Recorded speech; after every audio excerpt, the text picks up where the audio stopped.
Isn't it a funny coincidence that the primary colour of the communist flag and Kasane Teto are both red, and the origins of Teto are starkly similar to the origins of the Russian Revolution? Because I mean, wake up people, Teto is red for a reason.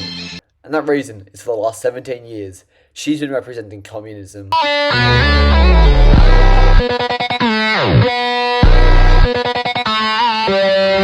Kasane Teto was created as a joke by the people, for the people, because people were growing tired of Krypton's market dominance, and how the company was running away, which commodified the art form that is music, which is pretty similar to how in the Russian Revolution, people grew tired of Tsar Nicholas.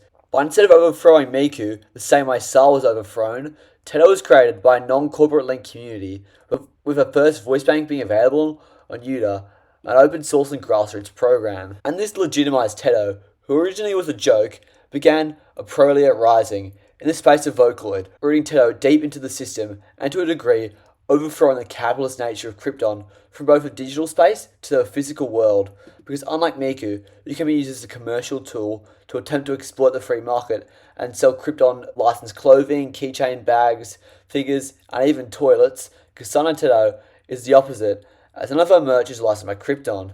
The production and sale of the majority of Teto merchandise is licensed by Twin Drill, a group of primarily volunteers who give the power to the community, who all have an equal opportunity to express themselves artistically and to make commercial gains, rather than giving blatant favoritism to big brands and licenses, which relates to communism as an essence.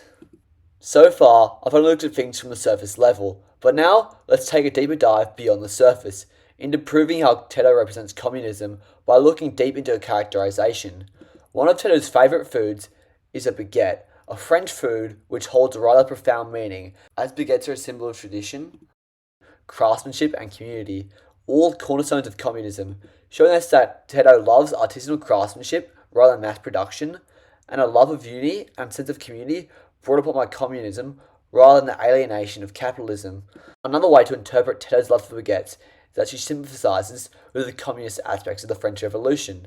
Although obviously the French Revolution predates communism, it still had some communist aspects to it. But that's not all. Let's look at Teto's character design, because her hairstyle can tell us more about her alignment with communism. Because a twin drill hairstyle resembles spirals, which can be interpreted as a metaphor for the spiral of silence, a political science theory, which simply put, is a phenomenon where people belonging to a minority are less likely to speak up during the fear of social isolation.